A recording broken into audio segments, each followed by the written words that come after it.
Welcome back. Let's talk markets and the way forward. Neeraj Chadawar from Axis Securities is now with us on the show. Neeraj, morning. According to you, the fair value for the Nifty by March of 2025 should be 24,600. Well, we've already surpassed that. So the question now is, if you want to make money, participate in the market, then you've got to pick the right stocks. It's a very bottom-up approach. So what would you recommend on that front? Yeah, thank you for having me on the show. Yes, you correctly pointed out that for March 25, our base case target is 24,600. So at this juncture, what we believe that most of the narratives are priced in. Market was rallying based on the narrative. Now going forward, market will continue to follow the fundamental and likely to adjust to the fundamental going forward. So in that regard, style and sector rotation will play a meaningful role for the alpha generation going forward. So interestingly, what we have seen that in last 1 month, the growth theme has picked up solid with a double-digit return in last 1 month. The momentum was first time after a long period has come on the second and third rank. So we are clearly witnessing style and sector rotation in the market. So in that regard, with what we believe that going forward, the margin of safety in the mid and small cap has reduced as it is available in a large cap space. So going forward, the flow could likely to be skewed towards large cap. So in that regard, growth at a reasonable price and quality theme will attract more money and more flow going forward.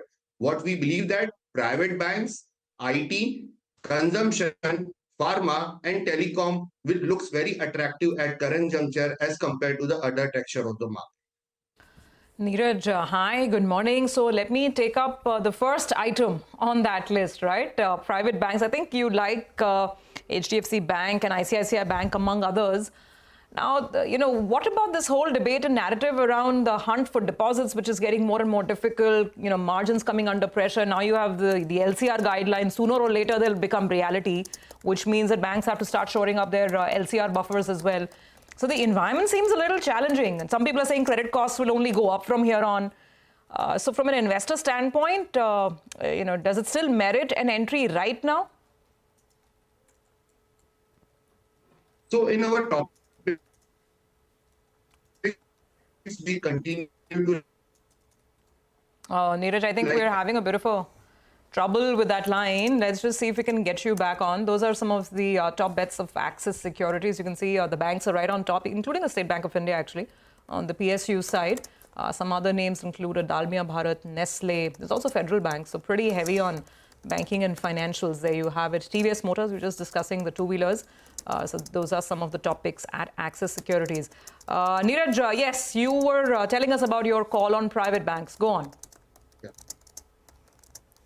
So we continue to like HDFC Bank and ICICI Bank in our private banking space. Yes, correct. Currently, the banking universe is currently getting challenged with the deposit growth rate. So, but we believe that given the texture of the market, the valuation is very reasonable zone.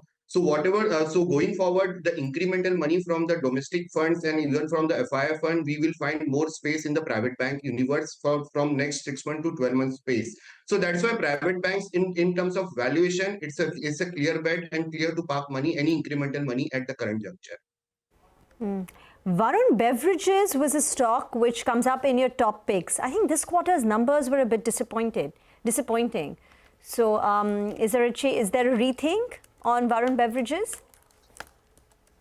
So, so the Q1 quarter was on a volume side is one of the fantastic quarter, but we have seen that the OPEX cost has increased sharply for the quarter one. What we believe that the next growth market for the Varun Beverages is the African market. What we believe that the growth story, what the Varun Beverages had seen in the Indian market, the similar story can be replicated in the African market. So we continue to believe that there is a good growth story going forward, and the current flavor of the market is more growth oriented. We continue to like Varun Beverages. It's a good portfolio stock, so one should have it in a portfolio, and we believe that they continue to deliver a solid double-digit volume growth in the upcoming quarters. Okay, so that's on Varun Beverages.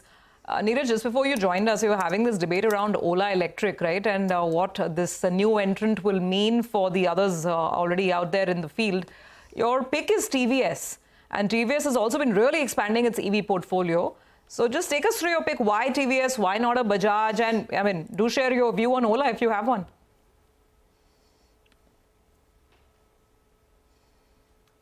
So in terms of TVS, Yeah, Neeraj, go on. We can hear you. so at this current juncture, we like TVS Motor in our topics recommendation. We believe that TVS has all the checks available for the growth in the EV space. They continue to have their leadership position in the EV space. What we believe that the better pricing, the better model which is available in a pipeline. We believe that TVS has all lever available to grow their EBITDA in a double digit from FY24 to FY26. So that's why we continue to like TVS over and above other player in the two-wheeler space. But we believe that the Hero Motor is the second bet, which we are also likely to be in pipeline. The all bet will be on the rural recovery, which are likely to get start from the upcoming festival season. So we need to see how the volume will likely to pick up. So all eyes will be on the upcoming festival season. Given the budget influx, which is given in the upcoming in the budget, along with the normal monsoon, we believe that the rural recovery is on the card. So we continue to vigilant on the recovery for the Hero Motor also. Okay, thank you very much, Neeraj, for joining in with your thoughts. Get into a break. On the other side, we'll invite the management of Bansal Wire Industries to talk about their Q1 numbers.